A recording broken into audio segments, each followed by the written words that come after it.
Deep in the crystal caves of Verthas, where light bent through living rock and created rainbows that sang, Nix felt something wrong in the data streams. The archivist's 6 arms moved in perfect harmony across the floating holographic interfaces, each limb performing a different search through the vast digital libraries of the Galactic Consortium. For 300 years, Nix had tended these archives, cataloging the histories of 1,000 worlds and 10,000 species. Nothing surprised him anymore. Until today. The anomaly appeared as a small gap in the historical records, a missing piece that created ripples through the entire database. Most archivists would have simply filled it with a standard notation and moved on. But Nix was not most archivists. The 6-armed being from the crystal world had spent decades studying the patterns of missing information, and this gap felt different. It felt important. His translucent fingers danced through security protocols that had not been accessed in millennia. The deeper he went, the more restricted the files became. Ancient languages appeared on his screens, scripts so old that the translation matrices struggled to understand them. Warning symbols flashed in colors that hurt to look at, demanding authorization codes that predated the current government by epochs. Nix ignored them all. His curiosity burned brighter than his caution. The file he finally uncovered made his crystalline heart skip several beats. Written in the sacred script of the first ones, those mysterious beings who had supposedly vanished before recorded history began, was a single entry marked with symbols that meant absolute prohibition and final warning. The text was short, but its implications were staggering. In the spiral arm called by younger species the Orion Spur, on the 3rd world of an unremarkable yellow star, dwells a species that must not be disturbed. Let none approach the blue world, called Earth. They sleep now in the guise of primitives, but when they wake, galaxies tremble. This is not a suggestion. This is not a request. This is survival. Nix read the passage 17 times, each reading making his limbs tremble more. The coordinates listed matched a small system in the outer territories, a region barely explored by the consortium. According to their most recent surveys, the planet was inhabited by a young species that had only recently achieved spaceflight. They called themselves humans, and their technology appeared crude by galactic standards. They still used chemical rockets and fought wars with kinetic weapons. Their planet was divided into competing nations that seemed more interested in fighting each other than exploring the stars. What possible threat could such primitives pose to an empire that spanned half the galaxy? The archivist's research was interrupted by the arrival of Admiral Kor, whose massive form filled the archive entrance. The Drakmarian war leader stood nearly 3 meters tall, his scaled hide bearing the ritual scars of 100 victories. 4 amber eyes glowed with predatory intelligence as he surveyed the crystal chambers with barely concealed impatience. "Archivist," Kor rumbled, his voice like grinding stone. "I require information about the Outer Rim territories. My scouts report a primitive world ripe for integration. The inhabitants show potential as laborers or soldiers." Nix's heart sank. "Which world?" "Admiral, the 3rd planet of system designation 74 Gamma. The locals call it Earth. My tactical analysts believe we can achieve full compliance within a standard cycle. The species appears fractured and weak." The archivist's 6 arms moved without conscious thought, pulling up the forbidden file. "Admiral, I must advise against any contact with that system. There are complications." Kor's laugh was like breaking glass. "Complications? From a species that still burns fossil fuels? Archivist, your caution is noted but unnecessary. Show me these complications." With great reluctance, Nix displayed the ancient warning. He watched as the Admiral's 4 eyes scanned the text, his expression shifting from amusement to annoyance to outright scorn. "Superstitious nonsense," Kor declared, waving a clawed hand, dismissively. "The first ones are mythology, stories told to children. Even if they were real, they vanished millions of years ago. What bearing could their primitive fears have on modern military operations? But Admiral, the prohibition is absolute. Every reference to this world carries the same warning. No species that has approached Earth has ever returned to report their findings. The few automated probes that have entered the system simply disappear. Kor's scarred face twisted into what might have been a smile. Then we shall be the first to succeed. The hegemony does not bow to ancient ghosts or primitive warnings. If this Earth holds secrets, we shall claim them. If its people resist, we shall teach them the price of defiance. Please, Admiral, consider the wisdom of caution. Perhaps we could observe from a distance first, study their capabilities. Enough. The war leader's roar echoed through the crystal chambers, causing harmonic resonances that made the walls sing in distress. I have conquered the battle fleets of the Zephyrian Empire and brought the proud warrior clans of Mortax to their knees. Do you seriously suggest I should fear a world of primitives who have barely learned to leave their own atmosphere? Nyx felt defeat settle over him like a heavy shroud. Once Kor made a decision, nothing in the galaxy could change his mind. The Admiral was already turning away, his massive frame moving with surprising grace toward the archive exit. Prepare the diplomatic files for species integration protocols, Kor commanded without looking back. I want full cultural profiles, resource assessments, and population statistics. The Third Fleet will depart within the cycle. Admiral, Nyx called out desperately, at least allow me to accompany the expedition. If these warnings prove true— Kor paused at the threshold, 4 eyes glowing with dark amusement.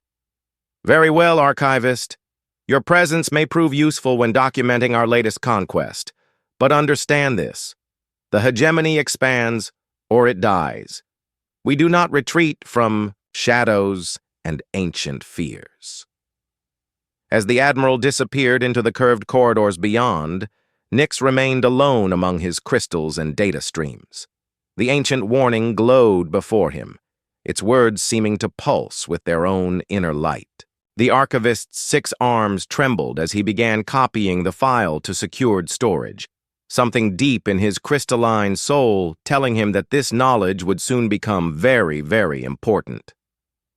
Across the galaxy, on a small blue world orbiting, an ordinary yellow star, sensors that had slept for millennia registered the first stirrings of interest from the greater galaxy. Deep beneath the surface of continents, in bunkers that predated human civilization, ancient systems began their slow awakening. Warning lights that had never needed to shine started glowing in deep chambers where dust had gathered for thousands of years. The sleepers were beginning to stir. The diplomatic vessel. Silent approach drifted through the void between Jupiter and Mars, its advanced cloaking technology bending light and radiation around its hull like water around a stone. Captain Rex studied the blue marble growing larger on his tactical display, noting the primitive satellites that dotted the space around the third planet. The human technology was laughably simple by hegemony standards. Their largest space stations were barely the size of a hegemony shuttlecraft. Rex's scaled fingers drummed against the arm of his command chair as he reviewed the intelligence reports. The planet below housed nearly 8 billion humans spread across 7 major landmasses. Their civilization showed all the classic signs of a fractured pre-contact species. Multiple languages, competing governments, and territorial disputes that seemed to consume enormous amounts of their energy and resources. Navigation, bring us to standard observation distance, Rex ordered, his reptilian features betraying no emotion. Communications, begin monitoring their transmission frequencies. I want to understand their primitive social structure before we make contact. The ship's sensors reached out across the electromagnetic spectrum, intercepting everything, from military communications to entertainment broadcasts. The bridge crew gathered around holographic displays showing human television programs, news reports, and what appeared to be fictional stories about space warfare. Curious, noted Science Officer Vell, her tentacled head tilting as she studied the data streams. Their entertainment frequently depicts contact with alien species, yet they seem completely unprepared for such an encounter. Most of their fictional scenarios involve either invasion or peaceful cooperation, with very few exploring the complexities of interstellar diplomacy. Rex nodded, already formulating his approach. The humans clearly possessed active imaginations about space contact, which would make the initial conversation easier. Their military technology appeared to rely heavily on chemical explosives and kinetic projectiles. Impressive for their development level, but utterly useless against hegemony shields and armor. "Sir," reported Tactical Officer Zem, "I've identified what appears to be their most militarily advanced nation. They possess the largest nuclear arsenal and the most sophisticated space monitoring systems. Their leadership structure seems centralized enough for efficient negotiation." "Excellent. Prepare the standard first contact package. We'll approach their government with offers of technological advancement in exchange for resource rights and population access for labor conscription." The silent approach adjusted course, descending toward the night side of the planet. Rex watched with mild interest as the surface revealed itself in a tapestry of lights marking human settlements. Cities spread across the landscape like glowing webs, their size and complexity somewhat more impressive than the orbital observations had suggested.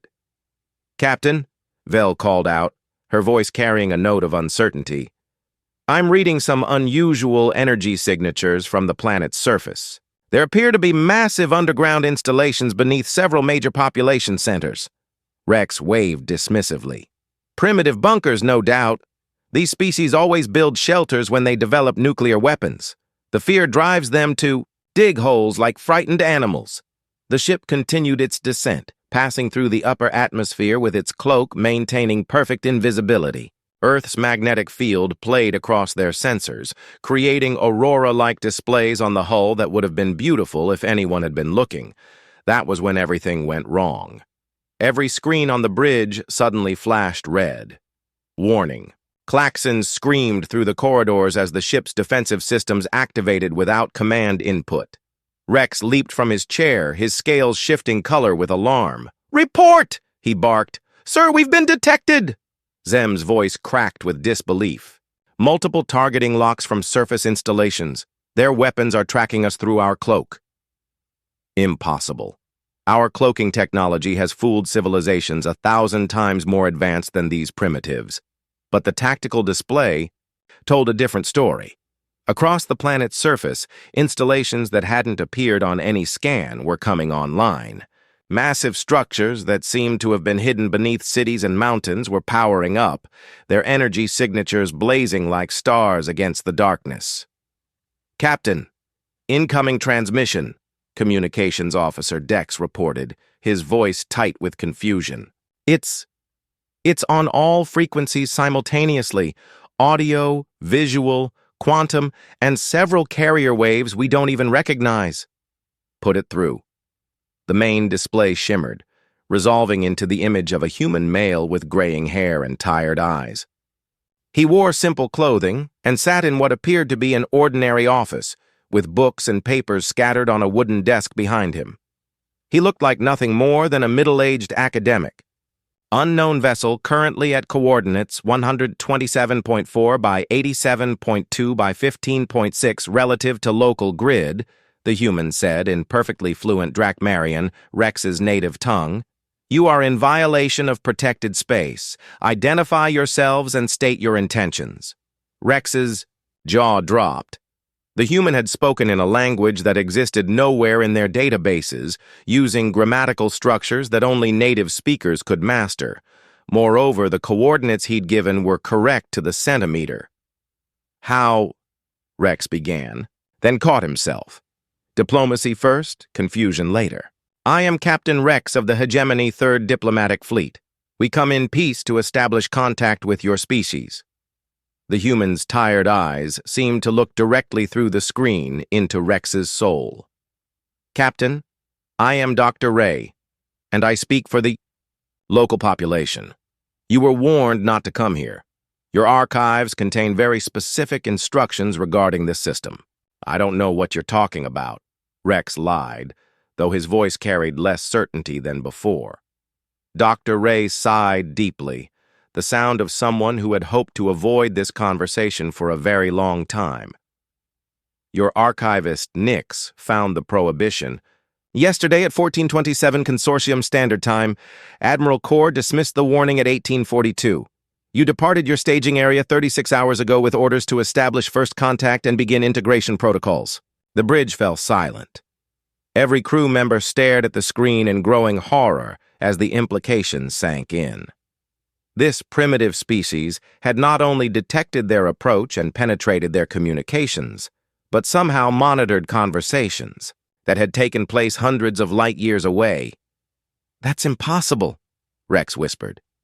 Captain, Dr. Ray said gently, many things that seem impossible become quite routine once you understand the underlying principles. Now, I'm going to ask you politely to turn your ship around and return to Consortium space. Tell your leaders that the prohibition remains in effect. Rex felt his military pride override his growing fear.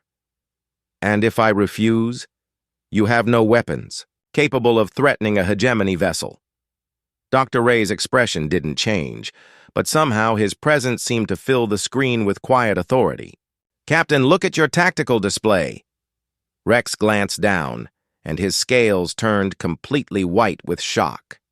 His ship, which had been invisible to every scanner in the galaxy, was now surrounded by targeting solutions from hundreds of installations across the planet.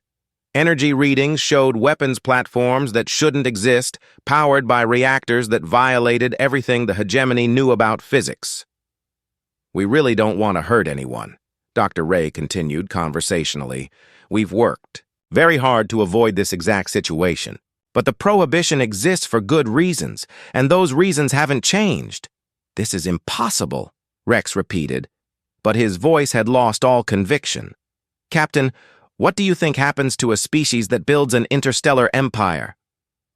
Doctor, Ray asked, where do they go when they get tired of politics and warfare and the endless complications of governing younger civilizations?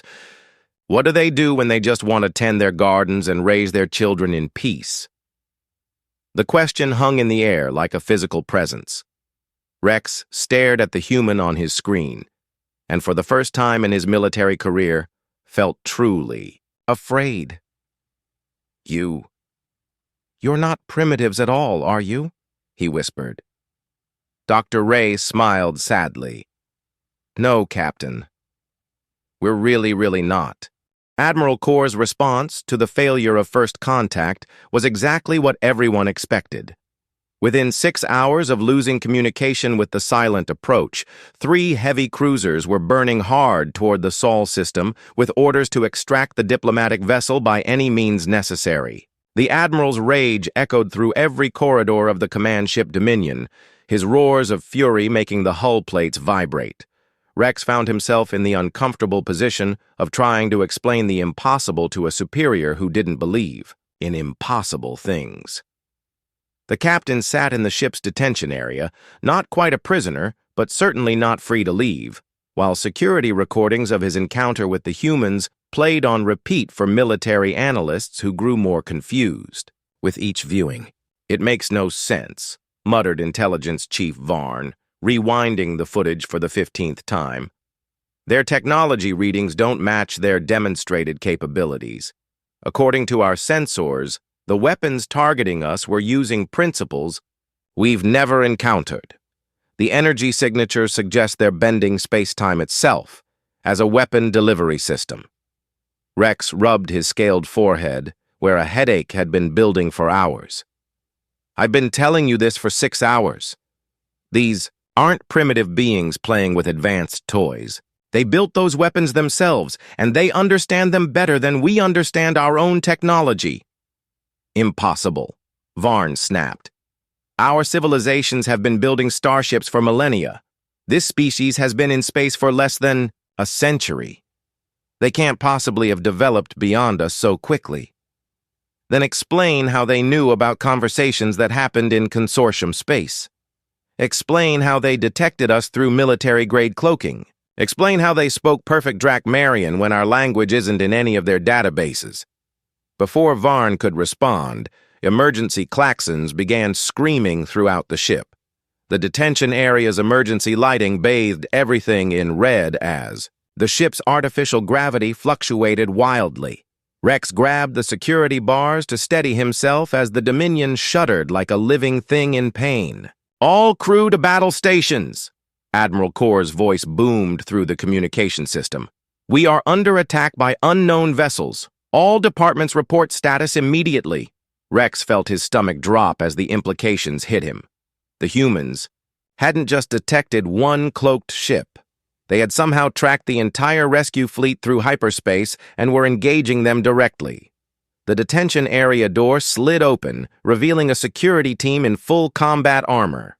"Captain Rex, the Admiral requires your immediate presence on the bridge. You're our only source of intelligence on these humans." The bridge was chaos. Officers ran between stations while holographic displays showed tactical situations that defied comprehension.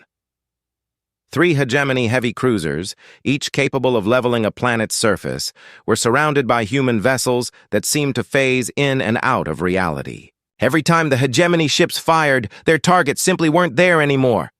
Every time the humans returned fire, their weapons passed through shields as if they didn't exist and struck with surgical precision.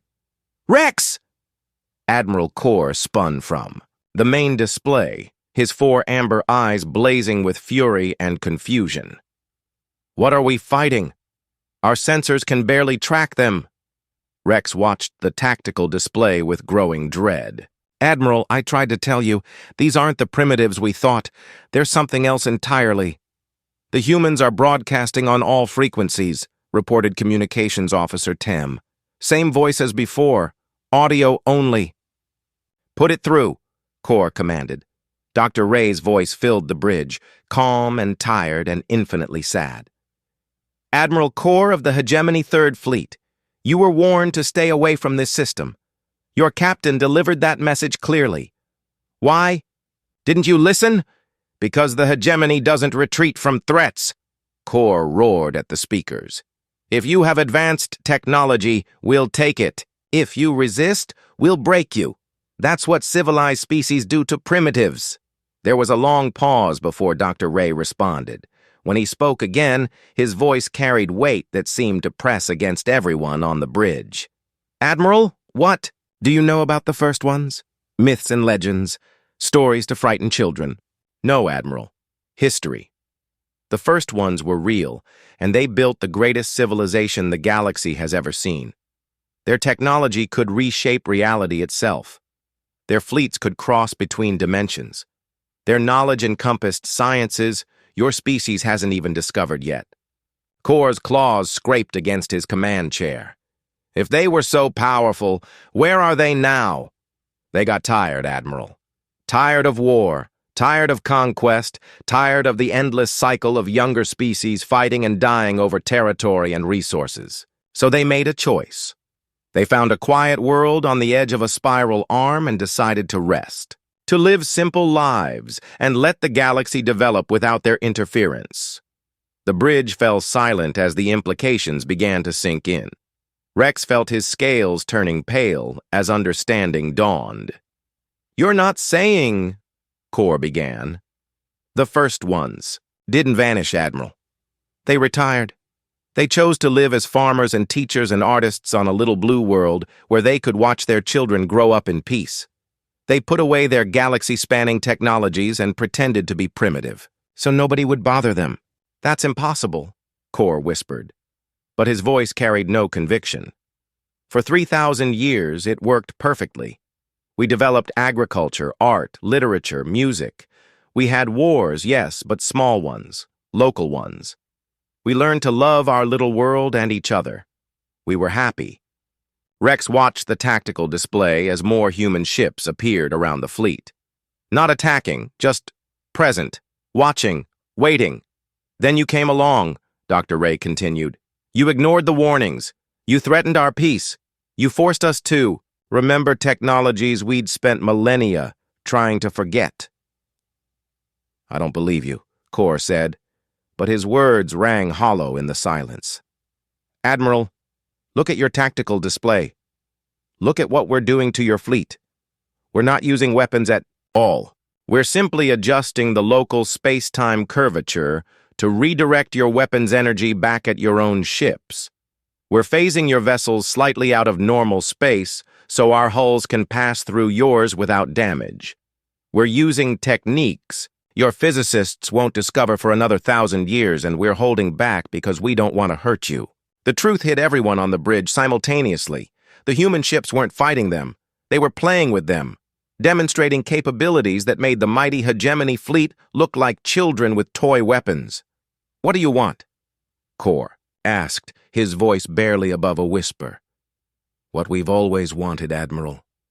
To be left alone, to live in peace on our little world and raise our children and tend our gardens. But you've made that impossible now." "I'll order the fleet to withdraw," Kor said quickly. "We'll mark your system as prohibited space. We'll honor the ancient warnings." "Admiral, it's too late for that. You've seen our capabilities. You know what we are now. How long before curiosity overcomes caution? How long before someone else decides to test our defenses? How long before some ambitious commander decides that our technology is worth the risk?" Rex understood what was coming before Dr. Ray said it. The resignation in the human's voice told the whole story. "The age of sleeping is over, Admiral. You've awakened us, and now we have to decide what to do with a galaxy full of children playing with weapons they don't understand." On the tactical display, hundreds more human ships began appearing throughout consortium space. Not attacking, just watching, waiting. The sleepers had awakened, and the galaxy would never be the same. The emergency session of the Hegemony High Command took place in a bunker 3 kilometers beneath the surface of their capital world.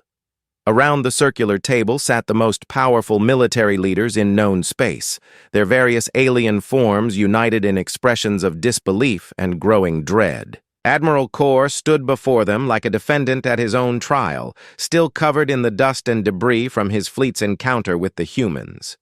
Supreme Commander Drax, a being whose crystalline exoskeleton had been forged in the fires of 100 conquered worlds, studied the tactical recordings with compound eyes that could see across 17 different spectrums of light. The footage showed hegemony heavy cruisers being outmaneuvered by ships that seemed to ignore the fundamental laws of physics. "This cannot be accurate," declared General Vox, her tentacled form writhing with agitation. "Our analysis suggests these human vessels are operating outside normal space-time. They're using technologies that shouldn't exist." "The recordings are accurate," Kor replied, his voice hollow with defeat. "I've seen it with my own eyes. These aren't primitives with stolen technology. They built these weapons themselves, and they understand them completely." Commander Thek, whose cybernetic implants glowed with data streams, spoke without looking up from his analysis terminals.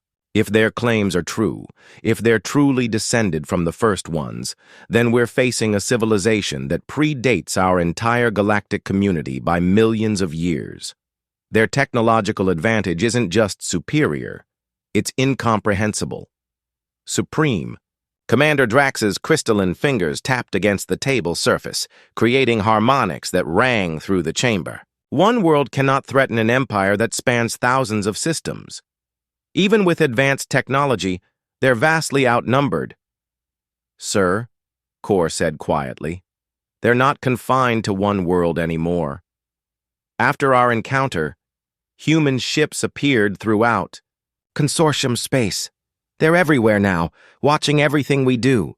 Then we'll destroy them," Drax declared. "Mass Driver, prepare the extinction protocol. If Earth won't submit, we'll reduce it to radioactive ash." Fleet Admiral Mass Driver, a massive being whose scaled hide bore the scars of orbital bombardments, on 50 worlds, activated his tactical displays. The 10th Fleet can be assembled within one standard cycle. 300 heavy destroyers, each capable of cracking a planet's crust. Even advanced technology cannot stand against that level of firepower.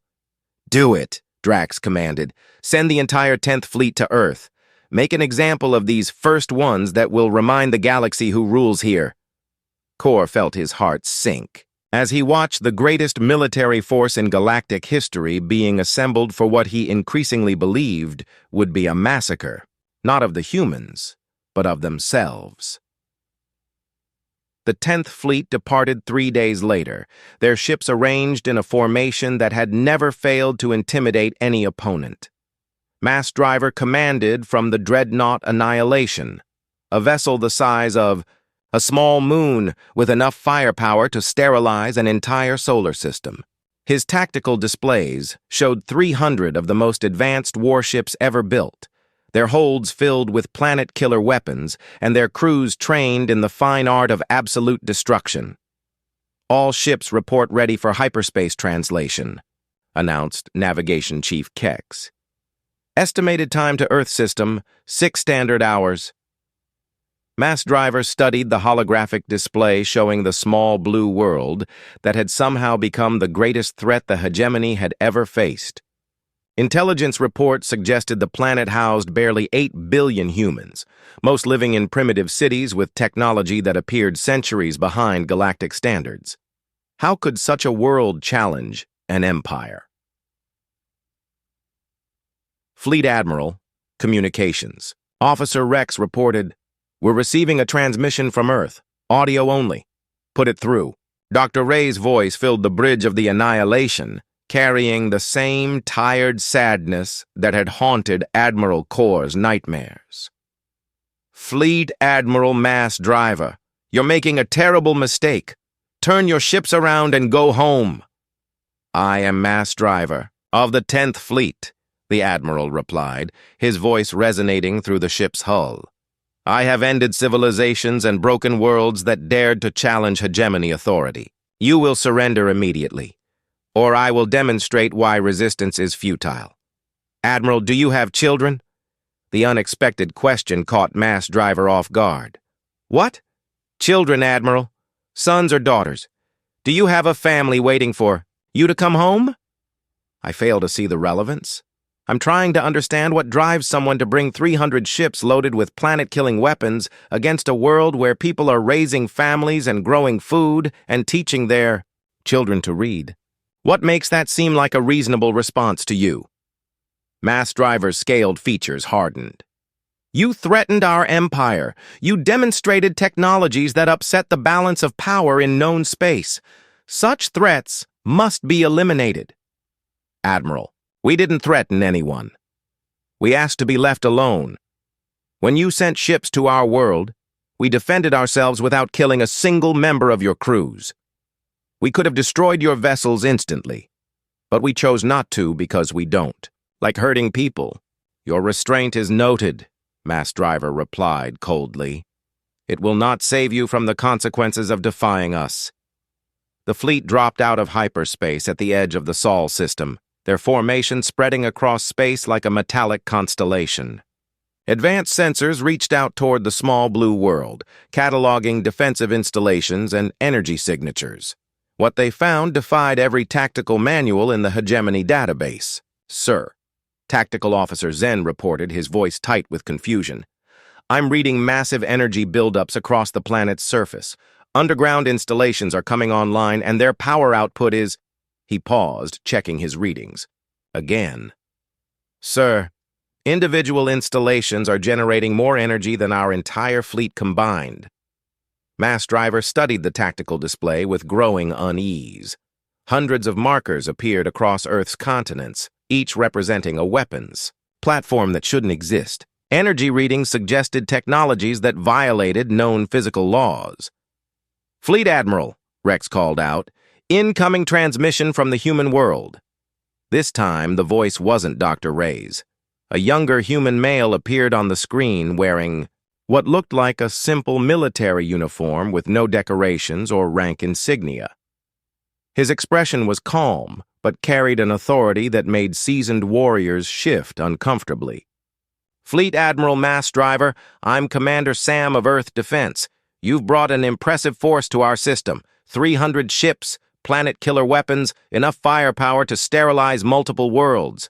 Very impressive." "Surrender now," Mass. Driver commanded. And your deaths will be quick. Commander Sam nodded thoughtfully. Admiral, I want you to understand something. What you're seeing right now, this demonstration we're about to give you, represents about 1% of our actual defensive capability. We're holding back because we really don't want to hurt anyone. Your bluffs won't save you, human. No bluff, Admiral. We're about to show you what happens when you threaten our families. The attack lasted exactly 17 minutes and 34 seconds. The humans didn't destroy the hegemony fleet so much as they dismantled it. Ships found their weapon systems, simply refusing to function. Navigation computers began steering vessels away from Earth despite their crew's commands.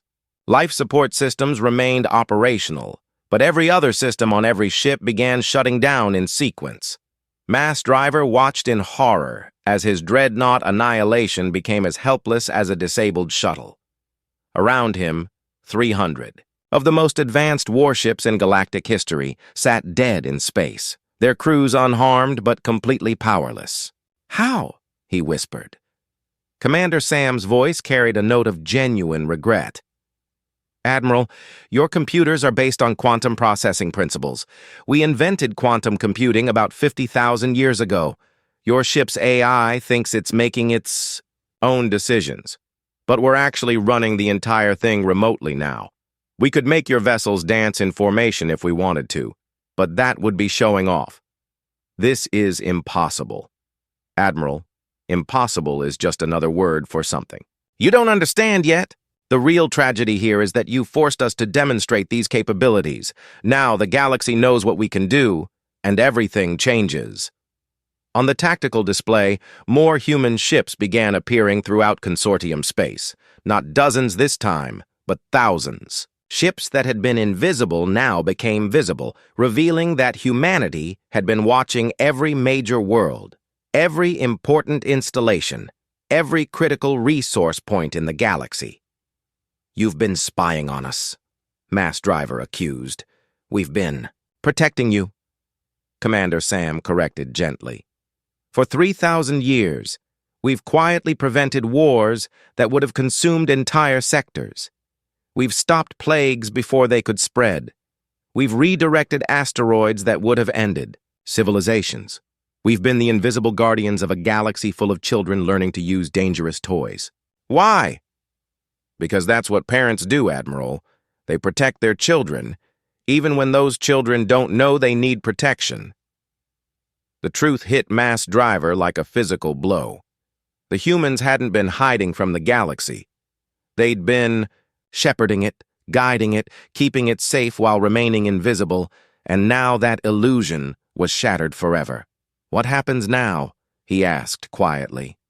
"Now, Admiral, you get to help us figure out what comes next. The age of hidden guidance is over. Time to see if the galaxy is ready for the truth."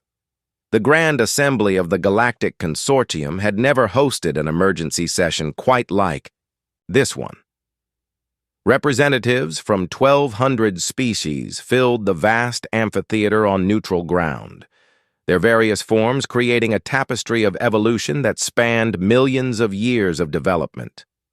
Normally, such gatherings focused on trade, disputes, or territorial agreements. Today, they faced the complete restructuring of everything they thought they knew about the universe. Ambassador Tom walked to the central podium with the casual gait of someone completely comfortable in his own skin. He wore a simple dark suit that would have looked appropriate at any human business meeting, and carried a single briefcase that probably contained more advanced technology than most civilizations possessed in their entire arsenals. The human looked utterly ordinary, which somehow made him more terrifying than any warrior could have been. "Friends," he began, his voice carrying clearly through the translation systems, "we need to talk." Supreme Commander Drax, still recovering from the reports of his fleet's complete neutralization, spoke from the hegemony section. "What do you want from us, human? Tribute? Submission? Just tell us your demands so we can begin negotiations." "Ambassador," Tom smiled sadly. "Commander, that's exactly the kind of thinking that got us into this situation. We don't want tribute. We don't want submission. We don't want to rule anyone or control anything. We had a perfectly good arrangement for 3,000 years where we stayed invisible and you all developed naturally. Then why reveal yourselves now? Demanded Chancellor Vix of the Crystal Territories, her harmonic voice creating musical chords in the chamber's acoustics. Because you forced us to, Tom replied simply.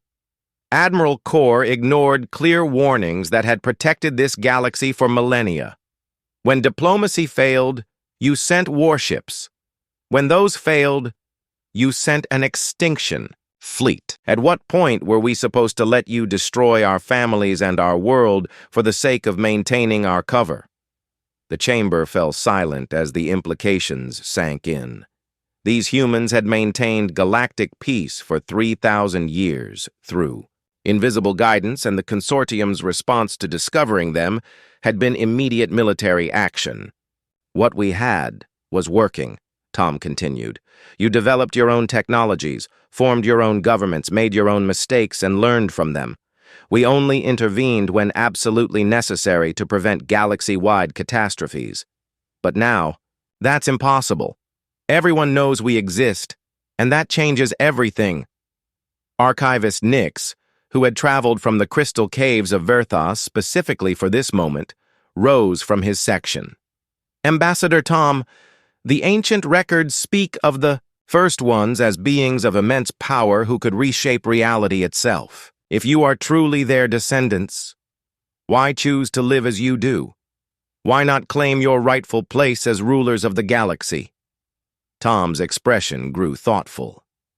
Nix, have you ever been responsible for the welfare of children? No, Ambassador. My species reproduces through crystal matrix fusion. We do not raise young in the traditional sense. Let me tell you about children then. They need guidance, but they also need freedom to make their own choices. They need protection, but they also need to experience consequences for their actions. The hardest part of being a parent isn't having the power to control everything your children do, it's knowing when not to use that power. Tom gestured toward the assembled representatives. For 3,000 years, we watched you make the same mistakes we made millions of years ago. We saw you develop weapons that could destroy worlds, then point them at each other over territorial disputes. We watched you discover technologies that could revolutionize your civilizations, then use them to exploit weaker species. It would have been easy to step in and stop all of it, but that wouldn't have helped you grow. Fleet Admiral Mass Driver, still bearing the psychological scars of his fleet's complete neutralization, spoke from the military section. But you did intervene.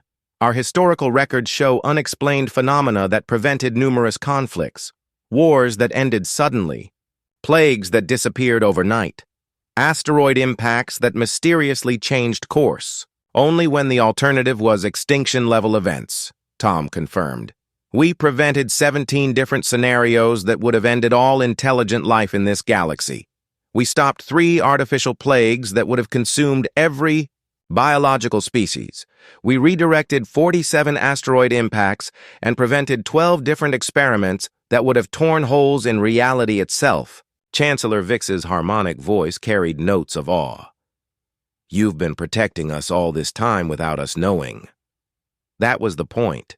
Real guidance doesn't announce itself. The best parents are the ones whose children grow up thinking they solved all their own problems. Supreme Commander Drax shifted uncomfortably in his section. And now?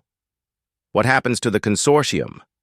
To our governments and our military forces? Tom opened his briefcase and pulled out what appeared to be a simple tablet computer. Now we try something that's never been attempted before. Open guidance instead of hidden protection. We're going to help you transition to a post-scarcity civilization without destroying your independence or your cultural identity.